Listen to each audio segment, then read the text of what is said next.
So my name is Miwa. I'm an associate professor in the biological sciences department at Lehigh University. I study the regulation of memory and genes that are expressed in our brain that kind of make it more difficult for us to learn things and to remember things. So when we're really young, we're like sponges for new information. We can learn readily. We learn languages without an accent. There's a lot of molding going on in our brains where the connections, the synapses between neurons change a lot, and the circuitry is rewired very readily. That allows our brains to make a good representation of the world as we experience it. But then as we get older, all that changeability, that plasticity is much more difficult. So we can still learn, but we might retain an accent. If we want to learn a language, we can still learn it, but it's not as fluid in terms of our ability to acquire that language as it was when we were younger. So my lab studies the changes, the molecular changes in our brain that make it more difficult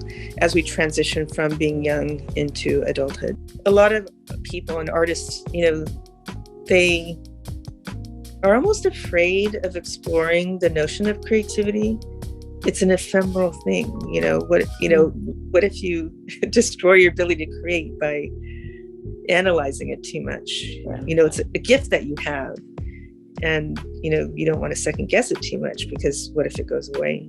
The creative process is something that is harbored in our brains, and potentially we can manipulate at least some of the mechanisms that make it more difficult to have the plasticity.